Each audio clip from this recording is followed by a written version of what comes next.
ভাই স্প্রিং করতেছেন ভাই, এর মধ্যে ক্যামেরা বন্দি করলাম, মনে কিছু নিয়েন না। হ্যাঁ, আপনাদের কিছু খুব জানার আমাদের খুব আগ্রহ ভাই, অনেক কিছু শেখার আছে। আমরা তো ভাই চলে যাবো 3 তারিখে চলে যাবো, আপনাদের আর কষ্ট দেবো না। এইখানে হ্যাঁ আমাদের আসল উদ্দেশ্য হচ্ছে যে যারা বেকার, জি ভাই, যেসব মহিলারা স্বামী সংসার করে, জি ভাই, স্বামী বেকার ঘুরে, জি ভাই, মাতান্নার মতন ঘুরে, জি মহিলা একটা কিছু করে যেন স্বামীকে নিয়ে যেন ঘর সংসার কন্টিনিউ করতে পারে, তাদের জন্য একটা সুব্যবস্থা আছে। তারা এখানে কোর্স করে জি ভাই, কি মিলে হাঁস পালন করে লাভবান হতে পারবে।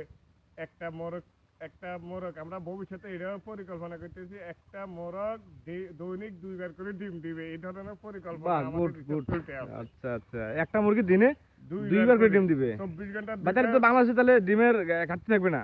ইনশাআল্লাহ সেই পরিকল্পনা হইতে আছে। জি সেটা একটু সময় লাগবে। আচ্ছা, আর আমাদের প্রজেক্টটা এমনও আছে, একটা গরু 80 কেজি দুধ দেয়, সেটা নিয়ে আমাদের ইনশাআল্লাহ গুড। রিসার্চ হইতে যাক আছে। আল্লাহ। সেটা সময়ের জন্য অপেক্ষা করতে হবে। আচ্ছা, বর্তমানে 40 কেজি পর্যন্ত দুধ। আপনাদের কি এই শাহিওয়ালে 80 কেজি দুধ দিবে? না, সেটা ওই ব্রাহ্মা জাতীয় গরুর চিন্তা উন্নত ভাবনা মানের। আছে।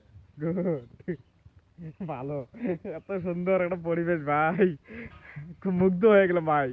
আসলেই অনেক দেখার মতন, অনেক বোঝার মতন, শেখার মতন ভাই, খুব না, ভালো লাগে। যারা যে পুরুষেরা বেকার, জি ভাই। তারা কাজ করতে কর্ম